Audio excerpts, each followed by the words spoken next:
aujourd'hui dans cette capsule vidéo, nous allons aborder ce qu'on appelle l'actif aidé. Qu'est-ce que l'actif aidé? Pourquoi? Comment l'utiliser?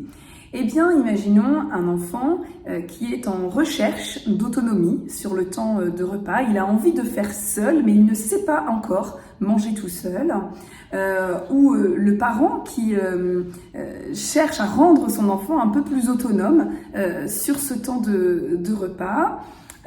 Ou encore l'enfant qui refuse de s'alimenter, enfin en tout cas d'être alimenté, l'accès à la bouche est difficile. Vous voyez, donc pour toutes ces raisons, eh bien on peut essayer de proposer ce qu'on appelle l'actif aidé. Alors c'est quoi l'actif aidé? Eh bien c'est accompagner l'enfant dans son geste à la cuillère pour lui permettre d'accéder à la bouche avec la cuillère, mais c'est lui au départ qui fait le geste. C'est-à-dire c'est lui qui tient sa cuillère ou l'outil utilisé et l'aidant va accompagner le geste pour lui permettre d'accéder plus facilement à la bouche.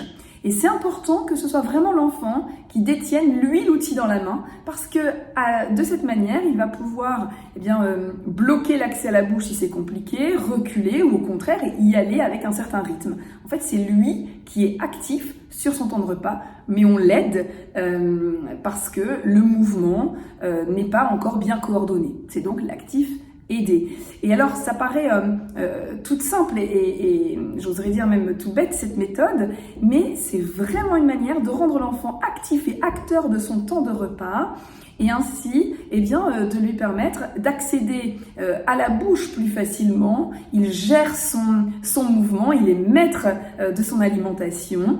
Et il gagne également en autonomie parce que, vous l'aurez bien compris, petit à petit, il apprend à faire le geste également tout seul et on l'accompagne de moins en moins.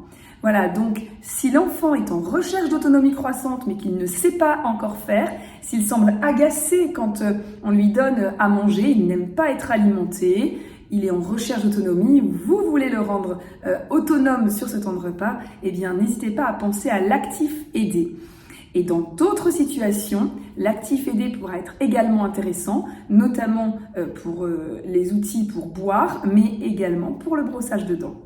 Voilà, si vous avez des questions, si vous vous questionnez sur cette possibilité d'accéder à l'actif aidé, n'hésitez pas à contacter un orthophoniste qui pourra vous orienter.